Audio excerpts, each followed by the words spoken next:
নমস্কার বন্ধুরা, সত্যম শিবম চ্যানেলে সকলকে অনেক স্বাগত। এখন বাজে 7:30 সকালে রেডি হয়ে গেছি। এই যে ড্যাডি এসছে, মা রেডি এসছে, কারণ পুজোর শপিং করতে যাব।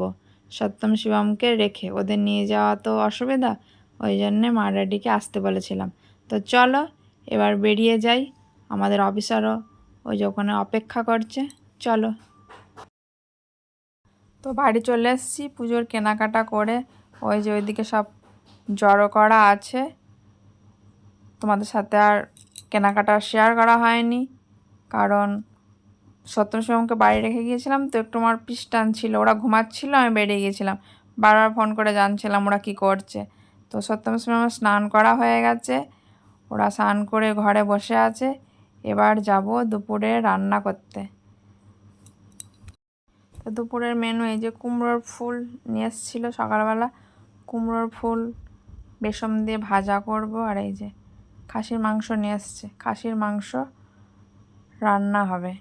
আর ওইদিকে চলো, মা আছে রান্নাঘরে, ওইদিকে বসে সব কাটা বাছা করছে।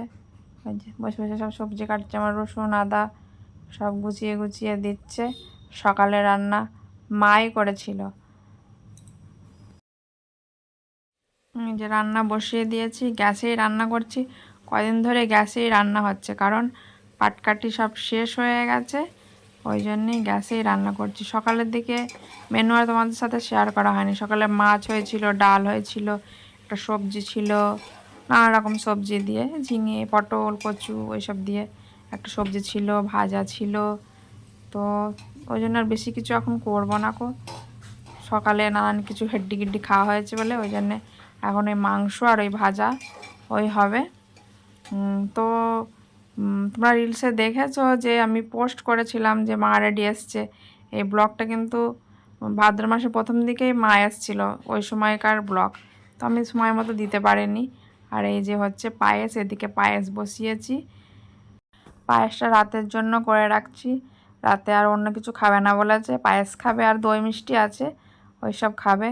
তারপরে হয়তো আমাদেরও একটু বার হতে হবে, এখনও কেনাকাটা আমাদের শেষ হয়নি। তো এই সন্ধ্যার পরে এখন আবার কেনাকাটা করতে বেরিয়ে যাচ্ছি, কারণ সকালের দিকে সব কেনাকাটা হয়েছিল।